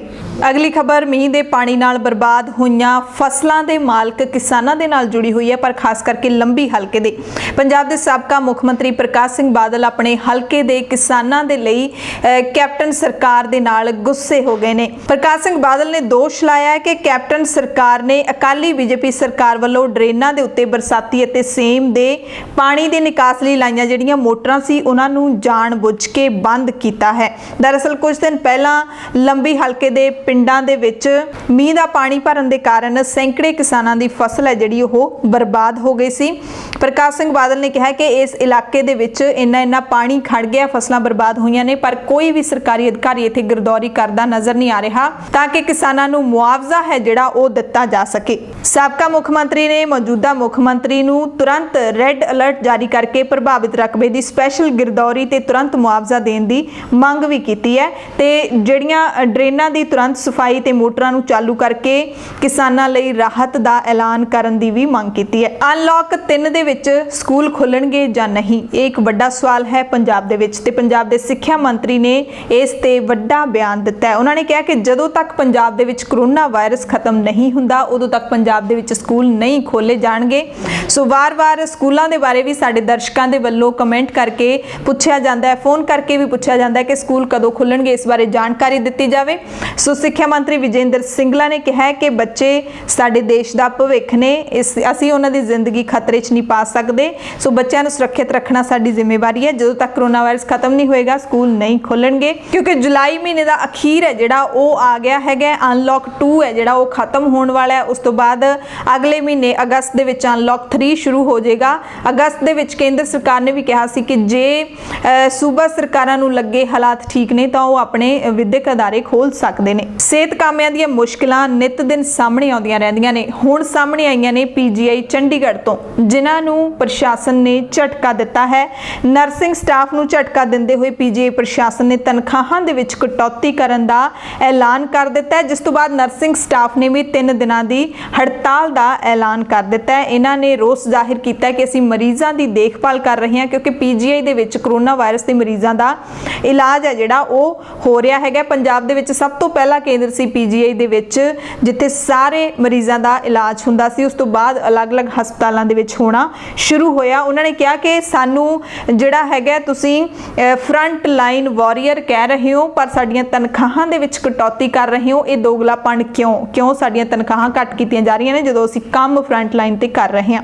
ਹੁਣ ਅਸੀਂ ਅਹਿਮ ਜਾਣਕਾਰੀ ਦੇ ਦਿੰਨੇ ਆ ਉਹਨਾਂ ਸਾਰੇ ਵਿਦਿਆਰਥੀਆਂ ਨੂੰ ਜਾਂ ਫਿਰ ਉਹਨਾਂ ਸਾਰੇ ਲੋਕਾਂ ਨੂੰ ਜਿਹੜੇ ਕਿ ਆਇਲਸ ਦਾ ਟੈਸਟ ਪਾਸ ਕਰਕੇ ਜਾਂ ਵਿਦਿਆਰਥੀ ਵੀਜ਼ੇ ਤੇ ਜਾਂ ਫਿਰ ਪੀਆਰ ਤੇ ਜਾਂ ਜਿਹੜੇ ਵੀ ਵੀਜ਼ੇ ਤੇ ਬਾਹਰ ਜਾਣਾ ਚਾਹੁੰਦੇ ਨੇ। ਵਾਰ-ਵਾਰ ਸਵਾਲ ਪੁੱਛੇ ਜਾਂਦੇ ਨੇ ਕਿ ਆਇਲਸ ਦੇ ਪੇਪਰ ਦੁਬਾਰਾ ਤੋਂ ਲੈਣੇ ਕਦੋਂ ਸ਼ੁਰੂ ਹੋਣਗੇ। ਸੋ ਅਸੀਂ ਦੱਸ ਦਈਏ ਕਿ ਆਇਲਸ ਦੇ ਪੇਪਰ ਅਗਸਤ 2020 ਤੋਂ ਦੁਬਾਰਾ ਲੈਣੇ ਸ਼ੁਰੂ ਕਰ ਦਿੱਤੇ ਗਏ ਨੇ। ਸਿਰਫ ਬ੍ਰਿਟਿਸ਼ ਕੌਂਸਲ ਦੀ ਅਸੀਂ ਜਾਣਕਾਰੀ ਦੇਵਾਂਗੇ, ਕਿਉਂਕਿ ਬ੍ਰਿਟਿਸ਼ ਕੌਂਸਲ ਦੇ ਨਾਲ ਇੱਕ ਹੋਰ ਜਿਹੜਾ ਕਾਲਜ ਹੈ ਜੋ ਆਇਲਸ ਦੇ ਪੇਪਰ ਲੈਂਦਾ ਹੈ, ਪਰ ਬ੍ਰਿਟਿਸ਼ ਕੌਂਸਲ ਨੇ ਅਗਸਤ ਤੋਂ ਇਸ ਦੀ ਰਜਿਸਟ੍ਰੇਸ਼ਨ ਹੈ ਜਿਹੜੀ ਉਹ ਸਟਾਰਟ ਕਰ ਦਿੱਤੀ ਹੈ। ਖਾਸ ਤੌਰ ਤੇ ਅਸੀਂ ਤੁਹਾਨੂੰ ਪੰਜਾਬ ਦੀ ਹੀ ਗੱਲ ਕਰ ਦਈਏ ਤਾਂ ਅੰਮ੍ਰਿਤਸਰ, ਮੋਗਾ, ਪਟਿਆਲਾ ਇਹਨਾਂ ਜ਼ਿਲ੍ਹਿਆਂ ਦੇ ਵਿੱਚ, ਬਠਿੰਡਾ ਜਾਂ ਜਿੱਥੇ-ਜਿੱਥੇ ਵੀ ਆਇਲਸ ਦੇ ਟੈਸਟ ਹੁੰਦੇ ਨੇ ਉੱਥੇ ਹੁਣ ਸ਼ੁਰੂ ਕਰ ਦਿੱਤੇ ਗਏ ਨੇ। ਪਰ ਡੇਟਸ ਨੇ ਜਿਹੜੀਆਂ ਉਹ ਬਹੁਤ ਲਿਮਿਟਡ ਨੇ। ਅਗਸਤ ਮਹੀਨੇ ਦੀ ਅੰਮ੍ਰਿਤਸਰ ਦੀ ਗੱਲ ਕਰ ਲਈਏ ਤਾਂ ਇਹ ਜਿਹੜਾ 6 ਅਗਸਤ, 8 ਅਗਸਤ, 22 ਅਗਸਤ ਤੇ 29 ਅਗਸਤ ਸਿਰਫ 4 ਤਰੀਕਾਂ ਇਹਨਾਂ ਨੇ ਸ਼ੋਅ ਕੀਤੀਆਂ ਨੇ ਕਿ 4 ਤਰੀਕਾਂ ਤੇ ਹੀ ਅਸੀਂ ਪੇਪਰ ਲੈ ਸਕਾਂਗੇ। ਸੋ ਜਿਹੜੇ ਵੀ ਲੋਕ ਆਇਲਸ ਦਾ ਪੇਪਰ ਦੇਣਾ ਚਾਹੁੰਦੇ ਨੇ ਜਾਂ ਫਿਰ ਤਿਆਰੀ ਕਰੀ ਬੈਠੇ ਨੇ, ਜਿਨ੍ਹਾਂ ਦਾ ਪੇਪਰ ਰੱਦ ਵੀ ਹੋ ਗਿਆ ਸੀ, ਉਹ ਹੁਣ ਦੁਬਾਰਾ ਤੋਂ ਆਪਣੇ ਪੇਪਰ ਦੇ ਸਕਦੇ ਨੇ। ਇੱਕ ਅਸੀਂ ਖਾਸ ਜਾਣਕਾਰੀ ਦੇਣਾ ਚਾਹੁੰਦੇ ਆ ਉਹਨਾਂ ਸਾਡੇ ਖਾਸ ਦਰਸ਼ਕਾਂ ਦੇ ਲਈ ਜਿਹੜੇ ਕਿ ਲੈਬਨਾਨ ਦੇ ਵਿੱਚ ਬੈਠੇ ਨੇ, ਸਾਡੇ ਪੰਜਾਬੀ ਭਰਾ ਜਿਹੜੇ ਲੈਬਨਾਨ ਦੇ ਵਿੱਚ ਫਸੇ ਹੋਏ ਨੇ। ਉਹਨਾਂ ਨੇ ਬੜੀ ਵਾਰੀ ਸਾਨੂੰ ਫੋਨ ਕੀਤਾ ਹੈ ਤਾਂ ਹੁਣ ਉਹਨਾਂ ਦਾ ਫੋਨ ਆਇਆ ਸੀ ਕਿ ਫਲਾਈਟਾਂ ਦੇ ਬਾਰੇ ਜਾਣਕਾਰੀ ਦਿੱਤੀ ਜਾਵੇ ਕਿ ਲੈਬਨਾਨ ਤੋਂ ਇੰਡੀਆ ਦੇ ਲਈ ਫਲਾਈਟਸ ਕਦੋਂ ਸ਼ੁਰੂ ਹੋਣਗੀਆਂ। 에ਅਰ ਇੰਡੀਆ ਦੀ ਵੈਬਸਾਈਟ ਤੁਸੀਂ ਖੋਲੋਗੇ ਤਾਂ ਵੈਬਸਾਈਟ ਦੇ ਥੱਲੇ ਬੁੱਕ ਫਲਾਈਟ ਲਿਖਿਆ ਹੋਏਗਾ, ਉਹ ਤੇ ਤੁਸੀਂ ਕਲਿੱਕ ਕਰੋਗੇ ਤਾਂ ਤੁਹਾਨੂੰ ਸਾਰੀ ਜਾਣਕਾਰੀ ਮਿਲ ਜਾਏਗੀ। ਜਾਂ ਖਬਰ ਇਹ ਹੈ ਕਿ ਲੈਬਨਾਨ ਤੋਂ ਵੀ ਫਲਾਈਟਸ ਨੇ ਜਿਹੜੀਆਂ ਉਹ ਸ਼ੁਰੂ ਹੋ ਚੁੱਕੀਆਂ ਨੇ। ਸਭ ਤੋਂ ਪਹਿਲਾਂ ਜਦੋਂ ਤੁਸੀਂ ਇਹਨਾਂ ਦੀ ਵੈਬਸਾਈਟ ਖੋਲੋਗੇ 에ਅਰ ਇੰਡੀਆ ਦੀ ਤਾਂ ਸਾਹਮਣੇ ਆਏਗਾ evacuation flights schedule and MHA guidelines. ਉੱਥੇ ਨਹੀਂ ਤੁਸੀਂ ਜਾਣਾ ਕਿਉਂਕਿ ਤੁਸੀਂ ਨਾਰਮਲ ਫਲਾਈਟ ਦੇ ਵਿੱਚ ਆਉਣਾ ਹੋਏਗਾ ਸ਼ਾਇਦ। ਜੇ ਤੁਸੀਂ ਇਵੈਕੂਏਸ਼ਨ ਦੇ ਵਿੱਚ ਵੀ ਆਉਣਾ ਹੈ ਉਹ ਵੀ ਤੁਸੀਂ ਚੈੱਕ ਕਰ ਸਕਦੇ ਹੋ। ਫਿਰ ਬੁੱਕ ਫਲਾਈਟ ਤੇ ਤੁਸੀਂ ਕਲਿੱਕ ਕਰੋਗੇ ਤਾਂ ਸਭ ਤੋਂ ਪਹਿਲੀ ਲਾਈਨ ਹੈ ਕਿ for passengers travelling from Australia, Canada, Europe, Kyrgyzstan, Qatar, UAE, UK, USA to India. ਇਹਨਾਂ ਸਾਰੇ ਮੁਲਕਾਂ ਤੋਂ ਇੰਡੀਆ ਆਉਣ ਦੇ ਲਈ ਜੇ ਤੁਸੀਂ ਫਲਾਈਟ ਲੈਣੀ ਹੈ ਤਾਂ ਕਲਿੱਕ ਹੇਅਰ ਉਹਨਾਂ ਨੇ ਕੀਤਾ ਹੋਇਆ। ਇੱਥੇ ਜਾ ਕੇ ਤੁਸੀਂ ਆਪਣੀ ਜਿਹੜੀ ਬੁਕਿੰਗ ਹੈ ਉਹ ਕਰਵਾ ਸਕਦੇ ਹੋ। ਸਾਰਾ ਕੁਝ ਇੱਥੇ ਤੁਹਾਡੇ ਤੋਂ ਪੁੱਛਿਆ ਜਾਏਗਾ, ਜੋ ਵੀ ਡਿਪਾਰਚਰ ਕੰਟਰੀ, ਨੈਸ਼ਨੈਲਿਟੀ, ਮਿਸ਼ਨ, ਇਹ ਸਾਰੀ ਜਾਣਕਾਰੀ ਜਿਹੜੀ ਉਹ ਤੁਸੀਂ ਦੇ ਕੇ ਆਪਣੀ ਟਿਕਟ ਬੁੱਕ ਕਰਵਾ ਸਕਦੇ ਹੋ। ਪਰ ਮਹਿੰਗੀਆਂ ਜ਼ਰੂਰ ਇਹਨਾਂ ਨੇ ਬਹੁਤ ਕੀਤੀਆਂ ਹੋਈਆਂ ਨੇ ਟਿਕਟਾਂ। ਸੋ ਜਿਨ੍ਹਾਂ ਦਾ ਆਉਣਾ ਜ਼ਰੂਰੀ ਹੈ, ਬਹੁਤ ਜ਼ਰੂਰੀ ਹੈ, ਉਹ ਜ਼ਰੂਰ ਆਪਣੇ ਮੁਲਕ ਵਾਪਸ ਪਰਤ ਸਕਦੇ ਨੇ।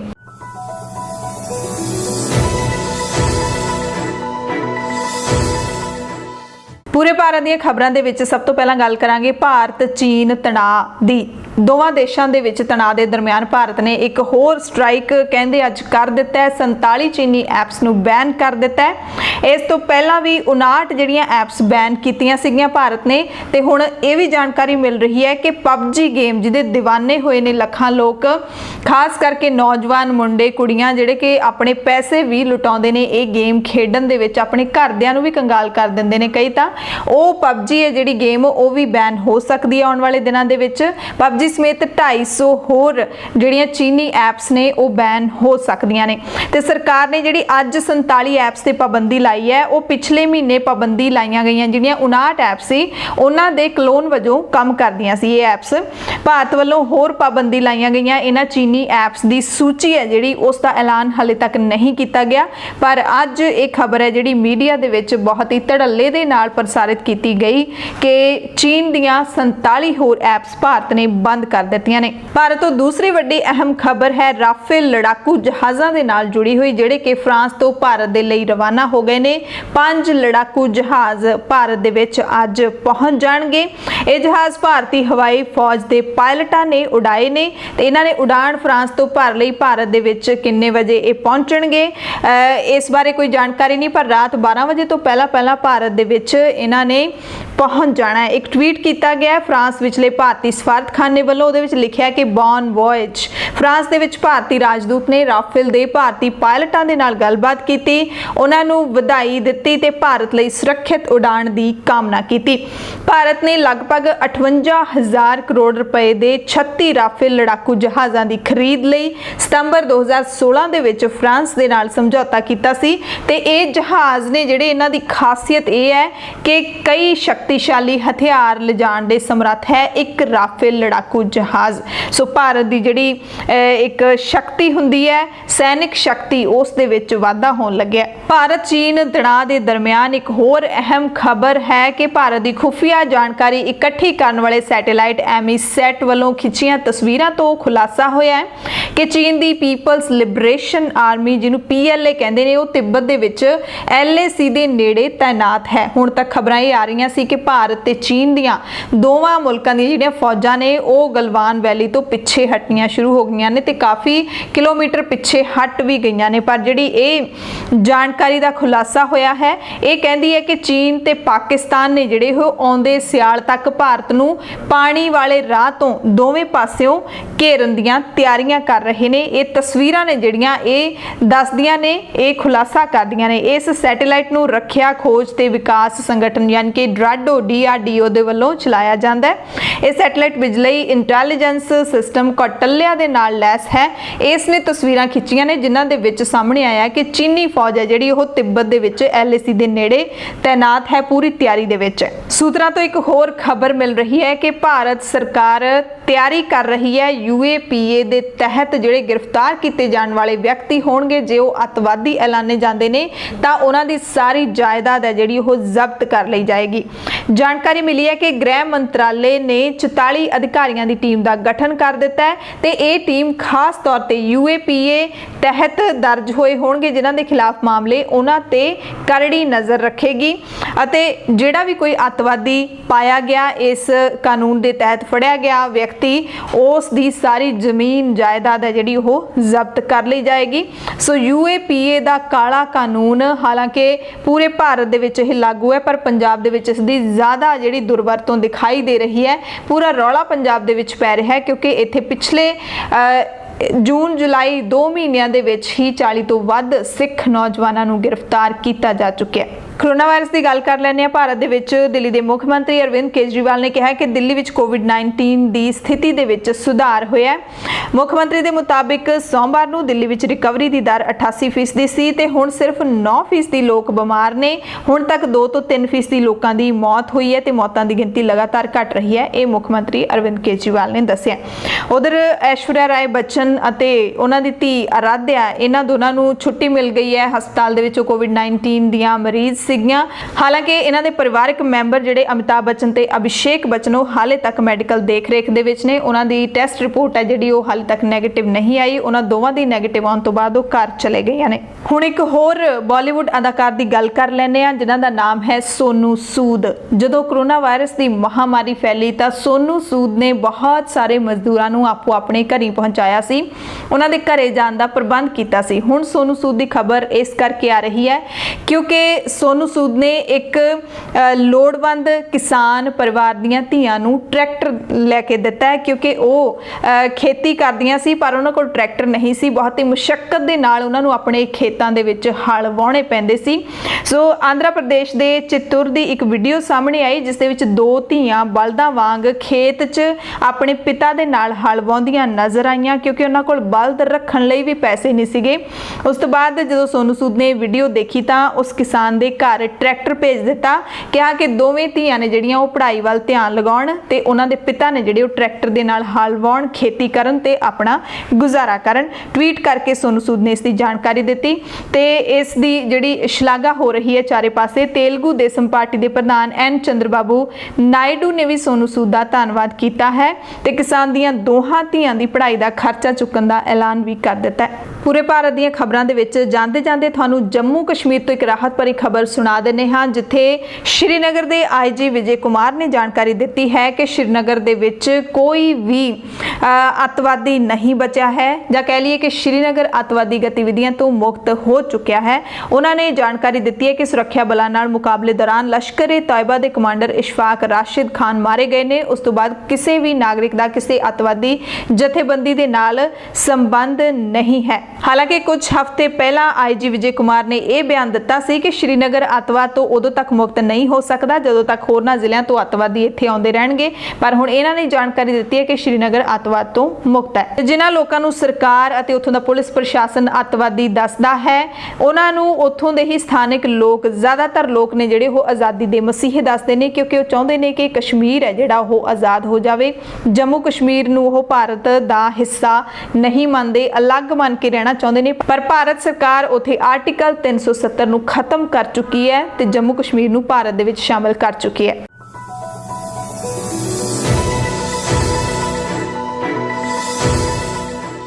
ਪੂਰੀ ਦੁਨੀਆ ਦੀਆਂ ਖਬਰਾਂ ਦੇ ਵਿੱਚ ਸਭ ਤੋਂ ਪਹਿਲਾਂ ਗੱਲ ਕਰਾਂਗੇ ਚੀਨ ਦੇ ਬਾਰੇ ਕਿਉਂਕਿ ਚੀਨ ਦੇ ਇੱਕ ਡਾਕਟਰ ਨੇ ਇੱਕ ਖੁਲਾਸਾ ਕੀਤਾ, ਕਿਹਾ ਕਿ ਵੁਹਾਨ ਨੇ ਜਾਣਕਾਰੀ ਲੁਕੋਈ ਹੈ। ਵੁਹਾਨ ਚੀਨ ਦਾ ਉਹੀ ਸ਼ਹਿਰ ਜਿੱਥੋਂ ਕਰੋਨਾ ਵਾਇਰਸ ਦੀ ਮਹਾਮਾਰੀ ਸ਼ੁਰੂ ਹੋਈ।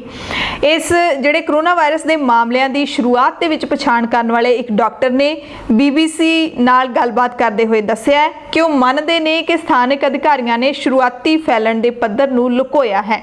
ਪ੍ਰੋਫੈਸਰ ਕੌਕ ਯੂੰਗ ਯੂਨ ਇਹਨਾਂ ਦਾ ਨਾਮ ਹੈ ਜਿਨ੍ਹਾਂ ਨੇ ਵੁਹਾਨ ਦੇ ਅੰਦਰ ਕਰੋਨਾ ਵਾਇਰਸ ਦੀ ਜਾਂਚ ਕਰਨ ਦੇ ਵਿੱਚ ਸਹਾਇਤਾ ਕੀਤੀ ਸੀ। ਉਹਨਾਂ ਨੇ ਕਿਹਾ, BBC ਨਾਲ ਗੱਲਬਾਤ ਕਰਦੇ ਕਿਹਾ ਕਿ ਸਬੂਤ ਮਿਟਾ ਦਿੱਤੇ ਗਏ ਸਨ ਅਤੇ ਕਲੀਨਿਕਲ ਫਾਈਂਡਿੰਗ ਦੀ ਪ੍ਰਤੀਕਿਰਿਆ ਵੀ ਹੌਲੀ ਕਰ ਦਿੱਤੀ ਗਈ ਸੀ। ਇਹ ਵੀ ਹੁਣ ਤੱਕ ਇਹੀ ਮੰਨਿਆ ਜਾਂਦਾ ਰਿਹਾ ਹੈ ਕਿ ਵੁਹਾਨ ਦੀ ਇੱਕ ਜਿਹੜੀ ਮੱਛੀ ਮਾਰਕੀਟ ਸੀਗੀ ਉੱਥੋਂ ਇਹ ਸ਼ੁਰੂ ਹੋਇਆ ਸੀ। ਕਰੋਨਾ ਵਾਇਰਸ ਦਾ ਜਿਹੜਾ ਨਾਮ ਦੀ ਬਿਮਾਰੀ ਸੀ ਉੱਥੋਂ ਸ਼ੁਰੂ ਹੋਈ ਸੀ। ਪ੍ਰੋਫੈਸਰ ਯੂਨ ਕਹਿੰਦੇ ਨੇ ਕਿ ਜਦੋਂ ਜਾਂਚਕਰਤਾ ਇਸ ਬਾਜ਼ਾਰ ਵਿੱਚ ਪਹੁੰਚੇ ਸੀ ਤਾਂ ਉਹਨਾਂ ਨੇ ਦੇਖਿਆ ਕਿ ਸਥਾਨਕ ਪ੍ਰਸ਼ਾਸਨ ਨੇ ਪਹਿਲਾਂ ਹੀ ਇਸ ਖੇਤਰ ਨੂੰ ਡਿਸਇਨਫੈਕਟ ਕਰ ਦਿੱਤਾ ਸੀ, ਯਾਨੀ ਕਿ ਕਰੋਨਾ ਵਾਇਰਸ ਦੀ ਸ਼ੁਰੂਆਤ ਦੇ ਲੱਛਣ ਨੇ ਜਿਹੜੇ ਜਾਂ ਸਬੂਤ ਨੇ ਉਹ ਮਿਟਾ ਦਿੱਤੇ ਗਏ ਸੀ। ਅਗਲੀ ਖਬਰ ਵੀ ਚੀਨ ਦੇ ਹਾਂਗਕਾਂਗ ਤੋਂ ਹੈ ਜਿੱਥੇ ਲਗਾਤਾਰ ਨਵੇਂ ਮਾਮਲੇ ਸਾਹਮਣੇ ਆਉਣ ਤੋਂ ਬਾਅਦ ਹਾਂਗਕਾਂਗ ਦੇ ਵਿੱਚ ਕਰੋਨਾ ਵਾਇਰਸ ਨੂੰ ਕੰਟਰੋਲ ਕਰਨ ਦੇ ਲਈ ਨਿਯਮਾਂ ਨੂੰ ਸਖਤ ਕਰ ਦਿੱਤਾ ਗਿਆ। ਬੁੱਧਵਾਰ ਨੂੰ ਰੈਸਟੋਰੈਂਟ ਦੇ ਵਿੱਚ ਖਾਣਾ ਖਾਣ ਤੇ ਪਾਬੰਦੀ ਲਾ ਦਿੱਤੀ ਗਈ ਹੈ। ਵੱਖ-ਵੱਖ ਘਰਾਂ ਦੇ ਸਿਰਫ 2 ਲੋਕ ਹੀ ਆਪਸ ਦੇ ਵਿੱਚ ਮਿਲ ਸਕਦੇ ਨੇ। ਜਨਤਕ ਥਾਵਾਂ ਤੇ ਮਾਸਕ ਪਹਿਨਣਾ ਲਾਜ਼ਮੀ ਕਰ ਦਿੱਤਾ ਗਿਆ। ਹਾਂਗਕਾਂਗ ਦੇ ਵਿੱਚ ਹੁਣ ਰੋਜ਼ਾਨਾ 100 ਤੋਂ ਵੱਧ ਮਾਮਲਿਆਂ ਦੀ ਪੁਸ਼ਟੀ ਹੋ ਰਹੀ ਹੈ। ਇਸ ਕਰਕੇ ਪਾਬੰਦੀਆਂ ਫਿਰ ਤੋਂ ਸਖਤ ਕਰ ਦਿੱਤੀਆਂ ਗਈਆਂ ਨੇ। ਬਾਰ, ਜਿਮ ਤੇ ਬਿਊਟੀ ਪਾਰਲਰ ਪਹਿਲਾਂ ਤੋਂ ਹੀ ਇੱਥੇ ਬੰਦ ਕਰ ਦਿੱਤੇ ਹੋਏ ਨੇ। ਅਗਲੀ ਖਬਰ ਸਪੇਨ ਤੋਂ ਹੈ ਜਿੱਥੋਂ ਦੀ ਸਰਕਾਰ ਨੇ ਕਿਹਾ ਹੈ ਕਿ ਦੇਸ਼ ਦੇ ਵਿੱਚ ਕੋਵਿਡ-19 ਦੇ ਜੋ ਵੀ ਮਾਮਲੇ ਸਾਹਮਣੇ ਆ ਰਹੇ ਨੇ ਉਹਨਾਂ ਨੂੰ ਆਈਸੋਲੇਟ ਕੀਤਾ ਜਾ ਰਿਹਾ ਹੈ।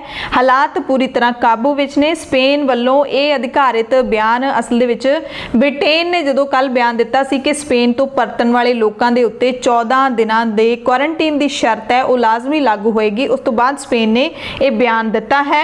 ਹਾਲਾਂਕਿ ਸਪੇਨ ਦੇ ਵਿੱਚ ਲੋਕਡਾਊਨ ਹਟਾਏ ਜਾਣ ਤੋਂ ਬਾਅਦ ਮਾਮਲੇ ਨੇ ਜਿਹੜੇ ਉਹ ਲਗਾਤਾਰ ਤੇਜ਼ੀ ਨਾਲ ਵਧੇ ਨੇ। ਇਸੇ ਨੂੰ ਦੇਖਦਿਆਂ ਕਈ ਇਲਾਕਿਆਂ ਦੇ ਵਿੱਚ ਮਾਸਕ ਪਾਉਣਾ ਲਾਜ਼ਮੀ ਵੀ ਕੀਤਾ ਗਿਆ, ਪਰ ਵਿਦੇਸ਼ ਮੰਤਰੀ ਨੇ ਕਿਹਾ ਕਿ ਸਪੇਨ ਪੂਰੀ ਤਰ੍ਹਾਂ ਸੁਰੱਖਿਅਤ ਹੈ ਆਪਣੇ ਨਾਗਰਿਕਾਂ ਲਈ ਵੀ ਤੇ ਸੈਲਾਨੀਆਂ ਦੇ ਲਈ ਵੀ। ਅਗਲੀ ਖਬਰ ਵੀਅਤਨਾਮ ਤੋਂ ਹੈ, ਜਿਸ ਮੁਲਕ ਦੀ ਬੜੀ ਪ੍ਰਸ਼ੰਸਾ ਹੋਈ ਸੀ ਮਹਾਮਾਰੀ ਤੇ ਕਾਬੂ ਪਾਉਣ ਨੂੰ ਲੈ ਕੇ, ਜੋ ਇਸਨੇ ਤਿਆਰੀਆਂ ਕੀਤੀਆਂ ਸੀ, ਜੋ ਪ੍ਰਬੰਧ ਕੀਤੇ ਸੀ ਉਸ ਨੂੰ ਲੈ ਕੇ। ਪਰ ਹੁਣ ਵੀਅਤਨਾਮ ਦੇ ਵਿੱਚ 4 ਹੋਰ ਨਵੇਂ ਮਾਮਲੇ ਸਾਹਮਣੇ ਆਏ ਨੇ ਤਾਂ ਸਰਕਾਰ ਨੇ ਇੱਥੇ ਮੁੜ ਤੋਂ ਪਾਬੰਦੀਆਂ ਲਾਉਣੀਆਂ ਨੇ ਜਿਹੜੀਆਂ ਉਹ ਸ਼ੁਰੂ ਕਰ ਦਿੱਤੀਆਂ ਗਈਆਂ ਨੇ। ਨਵੇਂ ਨਿਯਮ ਨੇ ਜਿਹੜੇ ਉਹ ਲਾਗੂ ਕਰ ਦਿੱਤੇ ਗਏ ਨੇ। ਵੀਅਤਨਾਮ ਨੇ ਬਹੁਤ ਪਹਿਲਾਂ ਹੀ ਸਰਹੱਦਾਂ ਬੰਦ ਕਰ ਦਿੱਤੀਆਂ ਸੀ। ਕੁਆਰੰਟਾਈਨ ਅਤੇ ਸੰਪਰਕ ਟ੍ਰੇਸਿੰਗ ਦੀ ਸ਼ੁਰੂਆਤ ਵੀ ਕਰ ਦਿੱਤੀ ਗਈ ਸੀ। ਹਾਲਾਂਕਿ ਮੁਲਕ ਵਿੱਚ ਹੁਣ ਤੱਕ 420 ਮਾਮਲੇ ਹੀ ਸਾਹਮਣੇ ਆਏ ਤੇ ਕੋਈ ਵੀ ਲਾਗ ਦੇ ਨਾਲ ਮਰਿਆ ਨਹੀਂ ਸੀ। ਪਿਛਲੇ 100 ਦਿਨਾਂ ਤੋਂ ਉੱਥੇ ਕੋਈ ਨਵਾਂ ਕੇਸ ਨਹੀਂ ਆਇਆ ਸੀ ਤੇ ਫਿਰ ਸਰਕਾਰ ਨੇ ਪਾਬੰਦੀਆਂ ਨੇ ਜਿਹੜੀਆਂ ਉਹ ਕਾਫੀ ਹੱਦ ਤੱਕ ਘੱਟ ਕਰ ਦਿੱਤੀਆਂ ਗਈਆਂ ਸੀ। ਪਰ ਹੁਣ ਜਦੋਂ 4 ਨਵੇਂ ਮਾਮਲੇ ਸਾਹਮਣੇ ਆਏ ਨੇ ਤਾਂ ਪਾਬੰਦੀਆਂ ਮੁੜ ਤੋਂ ਲਾਉਣ ਦੀ ਚਰਚਾ ਜਿਹੜੀ ਉਹ ਹੋ ਰਹੀ ਹੈ। WHO ਦੇ ਮੁਖੀ ਡਾਕਟਰ ਟੈਡਰੋਸ ਨੇ ਕਿਹਾ ਹੈ ਕਿ ਇਸ ਵਿੱਚ ਕੋਈ ਸ਼ੱਕ ਨਹੀਂ ਕਿ WHO ਹੁਣ ਤੱਕ ਦੇ ਸਭ ਤੋਂ ਖਰਾਬ ਵਿਸ਼ਵ ਆਰਥਿਕ ਸੰਕਟ ਦਾ ਸਾਹਮਣਾ ਕਰ ਰਿਹਾ ਹੈ। ਦੁਨੀਆ ਭਰ ਦੇ ਵਿੱਚ 1 ਕਰੋੜ 60 ਲੱਖ ਤੋਂ ਵੀ ਜ਼ਿਆਦਾ ਲੋਕ ਮਹਾਮਾਰੀ ਦੀ ਚਪੇਟ ਵਿੱਚ ਆ ਚੁੱਕੇ ਨੇ ਤੇ ਡਾਕਟਰ ਟੈਡਰੋਸ ਜਨੇਵਾ ਦੇ ਵਿੱਚ ਇੱਕ ਕਾਨਫਰੰਸ ਨੂੰ ਸੰਬੋਧਨ ਕਰ ਰਹੇ ਸੀ ਜਦੋਂ ਉਹਨਾਂ ਨੇ ਇਸ ਗੱਲ ਦਾ ਖੁਲਾਸਾ ਕੀਤਾ ਕਿ WHO ਹੁਣ ਤੱਕ ਦੇ ਸਭ ਤੋਂ ਖਰਾਬ ਆਰਥਿਕ ਸੰਕਟ ਦੇ ਵਿੱਚੋਂ ਜਾਂ ਆਰਥਿਕ ਸੰਕਟ ਦੇ ਸਭ ਤੋਂ ਬੁਰੇ ਦੌਰ ਦੇ ਵਿੱਚੋਂ ਗੁਜ਼ਰ ਰਿਹਾ ਹੈ। ਡਾਕਟਰ ਟੈਡਰੋਸ ਨੇ ਇਹ ਵੀ ਕਿਹਾ ਹੈ ਕਿ ਪੂਰੀ ਦੁਨੀਆ ਦੇ ਵਿੱਚ ਜੇ ਲੋਕ ਮਾਸਕ ਪਹਿਨਣਗੇ, ਭੀੜ-ਭਾੜ ਤੋਂ ਬਚਣਗੇ ਅਤੇ ਜਿਹੜੇ ਵੀ ਨਿਯਮ ਨੇ ਜਾਂ ਜਿਹੜੀਆਂ ਸਾਵਧਾਨੀਆਂ ਦੱਸੀਆਂ ਜਾ ਰਹੀਆਂ ਨੇ ਉਹਨਾਂ ਦੀ ਪਾਲਣਾ ਕਰਨਗੇ ਤਾਂ ਇਸ ਮਹਾਮਾਰੀ ਤੋਂ ਕਾਫੀ ਹੱਦ ਤੱਕ ਬਚ ਸਕਦੇ ਨੇ। ਹਾਲਾਂਕਿ ਸ਼ੁਰੂਆਤੀ ਦੌਰ ਦੇ ਵਿੱਚ WHO ਨੇ ਵਾਰ-ਵਾਰ ਇਹ ਕਿਹਾ ਸੀ ਕਿ ਮਾਸਕ ਪਾਉਣ ਨਾਲ ਕੋਈ ਫਰਕ ਨਹੀਂ ਪੈਂਦਾ, ਪਰ ਹੁਣ ਉਹੀ WHO ਹੈ, ਉਹੀ ਰਾਸ਼ਟਰਪਤੀ ਟਰੰਪ ਹੈ ਜਿਹੜੇ ਹੁਣ ਮਾਸਕ ਪਾਉਣ ਨੂੰ ਸਹੀ ਦੱਸ ਰਹੇ ਨੇ। ਅਗਲੀ ਖਬਰ ਅਮਰੀਕਾ ਤੇ ਚੀਨ ਦੇ ਸੰਬੰਧਾਂ ਦੇ ਨਾਲ ਜੁੜੀ ਹੋਈ ਹੈ। ਆਖਿਰਕਾਰ ਦੱਖਣ ਪੱਛਮੀ ਚੀਨ ਦੇ ਵਿੱਚ ਅਮਰੀਕੀ ਕੌਂਸਲਖਾਨਾ ਬੰਦ ਕਰ ਦਿੱਤਾ ਗਿਆ। ਅਮਰੀਕੀ ਕੌਂਸਲਖਾਨੇ ਨੂੰ ਛੱਡ ਕੇ ਜਦੋਂ ਮੁਲਾਜ਼ਮ ਜਾ ਰਹੇ ਸੀ, ਚੇਂਗਦੂ ਦੇ ਵਿੱਚ ਬਣਿਆ ਹੋਇਆ ਸੀ ਅਮਰੀਕੀ ਕੌਂਸਲਖਾਨਾ, ਚੀਨ ਨੇ ਇਸ ਨੂੰ ਬੰਦ ਕਰਨ ਦਾ ਐਲਾਨ ਕੀਤਾ ਸੀ ਤੇ ਜਦੋਂ ਹੁਣ ਫਾਈਨਲੀ ਬੰਦ ਹੋ ਗਿਆ, ਜਦੋਂ ਮੁਲਾਜ਼ਮ ਜਾ ਰਹੇ ਸੀ ਤਾਂ ਇਹਨਾਂ ਨੂੰ ਦੇਖਣ ਦੇ ਵਾਸਤੇ ਚੀਨ ਦੀਆਂ ਸੜਕਾਂ ਦੇ ਉੱਤੇ ਭੀੜ ਇਕੱਠੀ ਹੋ ਗਈ ਸੀ। 3 ਟਰੱਕ ਬਾਹਰ ਆਉਂਦੇ ਦਿਖਾਈ ਦਿੱਤੇ ਚੇਂਗਦੂ ਦੇ ਵਿੱਚ ਬਣੇ ਅਮਰੀਕੀ ਕੌਂਸਲਖਾਨੇ ਦੇ ਵਿੱਚੋਂ, ਜਿਨ੍ਹਾਂ ਦੇ ਉੱਤੇ ਸਰਕਾਰੀ ਨੰਬਰ ਪਲੇਟ ਲੱਗੀ ਹੋਈ ਸੀ ਤੇ ਚੀਨ ਤੇ ਅਮਰੀਕਾ ਦੇ ਵੱਧਦੇ ਤਣਾਅ ਦੇ ਕਾਰਨ ਇਸ ਕੌਂਸਲਖਾਨੇ ਨੂੰ ਬੰਦ ਕੀਤਾ ਗਿਆ। ਜਦੋਂ ਇਹ ਟਰੱਕ ਜਾ ਰਹੇ ਸੀ ਤਾਂ ਲਗਾਤਾਰ ਜਿਹੜੀ ਭੀੜ ਇਕੱਠੀ ਹੋਣੀ ਸ਼ੁਰੂ ਹੋ ਗਈ। ਲੋਕ ਸੈਲਫੀਆਂ ਤੇ ਤਸਵੀਰਾਂ ਲੈਣ ਦੇ ਲਈ ਰੁਕ ਗਏ, ਸੜਕਾਂ ਦੇ ਉੱਤੇ ਜਾਮ ਲੱਗ ਗਿਆ। ਲਗਾਤਾਰ ਦੂਜੇ ਦਿਨ ਇੰਨੀ ਭੀੜ ਹੈ ਜਿਹੜਾ ਉਹ ਚੇਂਗਦੂ ਦੀਆਂ ਸੜਕਾਂ ਦੇ ਉੱਤੇ ਦੇਖੀ ਗਈ। ਉਸ ਤੋਂ ਬਾਅਦ ਚੇਂਗਦੂ ਦੇ ਵਿੱਚ ਅਮਰੀਕੀ ਸਫਾਰਤਖਾਨੇ ਦੀ ਜਿਹੜੀ ਬਿਲਡਿੰਗ ਸੀ ਉਸ ਤੋਂ ਅਮਰੀਕੀ ਝੰਡਾ ਵੀ ਉਤਾਰ ਦਿੱਤਾ ਗਿਆ। ਅਮਰੀਕੀ ਅਧਿਕਾਰੀ ਨੇ ਚੀਨ ਸਰਕਾਰ ਦੇ ਹੁਕਮਾਂ ਦੇ ਮੁਤਾਬਿਕ ਚੇਂਗਦੂ ਸਫਾਰਤਖਾਨੇ ਦੀ ਇਮਾਰਤ ਖਾਲੀ ਕਰ ਦਿੱਤੀ ਗਈ। ਸੋਮਵਾਰ ਸਵੇਰੇ 10 ਵਜੇ ਇੱਥੇ ਕੰਮਕਾਜ ਬੰਦ ਹੋ ਗਿਆ ਸੀ। ਚੀਨ ਦੇ ਫੈਸਲੇ ਤੇ ਨਿਰਾਸ਼ਾ ਵੀ ਜਤਾਈ ਅਮਰੀਕੀ ਮੁਲਾਜ਼ਮਾਂ ਨੇ ਤੇ ਉਹਨਾਂ ਨੇ ਆਪਣੇ ਹੋਰਨਾਂ ਮਿਸ਼ਨਾਂ ਰਾਹੀਂ ਖੇਤਰ ਤੱਕ ਆਪਣੀ ਪਹੁੰਚ ਬਣਾਏ ਰੱਖਣ ਦੀ ਕੋਸ਼ਿਸ਼ ਕਰਨ ਦੀ ਗੱਲ ਵੀ ਕੀਤੀ। ਸੋਮਵਾਰ ਸਵੇਰੇ 6:18 ਤੇ ਅਮਰੀਕਾ ਦਾ ਝੰਡਾ ਇਸ ਸਫਾਰਤਖਾਨੇ ਤੋਂ ਉਤਾਰ ਦਿੱਤਾ ਗਿਆ ਸੀ। ਪੁਲਿਸ ਨੇ ਸਫਾਰਤਖਾਨੇ ਦੇ 2 ਤੋਂ 3 ਬਲਾਕ ਬੰਦ ਕਰ ਦਿੱਤੇ, ਜਿਸ ਕਾਰਨ ਹੁਣ ਇਸ ਇਮਾਰਤ ਨੂੰ ਲੋਕ ਦੇਖ ਵੀ ਨਹੀਂ ਸਕਦੇ। ਦਰਅਸਲ ਸਭ ਤੋਂ ਪਹਿਲਾਂ ਸ਼ੁਰੂਆਤ ਅਮਰੀਕਾ ਨੇ ਹੀ ਕੀਤੀ ਸੀ ਜਦੋਂ ਹਿਊਸਟਨ ਦੇ ਵਿੱਚ ਚੀਨੀ ਸਫਾਰਤਖਾਨੇ ਨੂੰ ਬੰਦ ਕਰਨ ਦਾ ਹੁਕਮ ਦਿੱਤਾ ਸੀ ਅਮਰੀਕਾ ਸਰਕਾਰ ਨੇ। ਉਸ ਤੋਂ ਬਾਅਦ ਚੀਨ ਨੇ ਤੁਰੰਤ ਇਸ ਦਾ ਕਰਾਰਾ ਜਵਾਬ ਦਿੰਦਿਆਂ ਚੇਂਗਦੂ ਦੇ ਵਿੱਚ ਅਮਰੀਕੀ ਸਫਾਰਤਖਾਨਾ ਬੰਦ ਕਰਨ ਦਾ ਐਲਾਨ ਕਰ ਦਿੱਤਾ ਸੀ ਤੇ ਆਖਿਰਕਾਰ ਇਸ ਨੂੰ ਰਸਮੀ ਤੌਰ ਤੇ ਜਾਂ ਕਹਿ ਲਈਏ ਕਿ ਫਾਈਨਲੀ ਇਸ ਨੂੰ ਅੰਜਾਮ ਦੇ ਹੀ ਦਿੱਤਾ ਤੇ ਮੁਕੰਮਲ ਤੌਰ ਤੇ ਅਮਰੀਕੀ ਕੌਂਸਲਖਾਨਾ ਚੀਨ ਦੇ ਵਿੱਚ ਬੰਦ ਹੋ ਚੁੱਕਿਆ। ਪੰਜਾਬ, ਭਾਰਤ ਤੇ ਦੁਨੀਆ ਭਰ ਦੇ ਪ੍ਰਾਈਮ ਟਾਈਮ ਦੇ ਵਿੱਚ ਤੁਹਾਡੇ ਸਭ ਤੋਂ ਇਜਾਜ਼ਤ ਚਾਹੁੰਦੇ ਹਾਂ। ਤੁਸੀਂ ਸਾਰੇ ਆਪਣਾ ਧਿਆਨ ਰੱਖਿਓ, ਲੋੜਵੰਦਾਂ ਦੀ ਮਦਦ ਜ਼ਰੂਰ ਕਰਦੇ ਰਹੋ, ਮਾਸਕ ਪਾ ਕੇ ਬਾਹਰ ਨਿਕਲਿਆ ਕਰੋ, ਜੁਰਮਾਨਿਆਂ ਤੋਂ ਜ਼ਰੂਰ ਬਚ ਕੇ ਰਹੋ। ਧੰਨਵਾਦ।